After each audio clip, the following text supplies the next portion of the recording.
What do you praise people for? I mean, seriously, do you praise people for getting things right?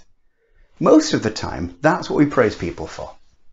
That's what school tends to be predicated on. You praise people for getting things right, and by default, you penalise them for getting things wrong. But actually, if you praise people for getting things right, a number of bad things happens. First of all, if you are top of the class, you kind of stop trying. There have been studies to show that those people who are praised for attaining certain standards, when they reach those standards, they kind of stop trying a little bit.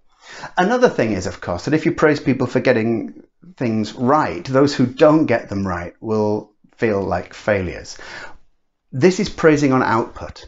We might start thinking instead about praising on input, praising people for the intelligence of thought, the depth of thought, the amount of time they spend trying to do something, the ways that they do something, the innovative ways that they might go about trying to do something. So even if they get things wrong, we can still praise them. And this is great because there is no such thing as reaching that standard where you stop trying, because you always try and there's always something new to put in to a project. At schools, we should be praising people for input, not for output.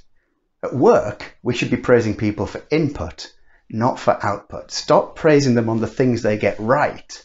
Start praising them on the way they do things. Because that way, if you start saying to people, oh, well, well done, they'll go, but, I've not got it as right as they got it right, or I didn't get the marks they got, or something. If we start just saying, oh, but you're good anyway, they'll feel patronized. They'll know. People know when, you're marking for output, you're praising for output. They're not producing the good marks, and you praise them anyway. They know. And they also know when they try their hardest and they don't get the good marks, and it's the good marks they're being judged on.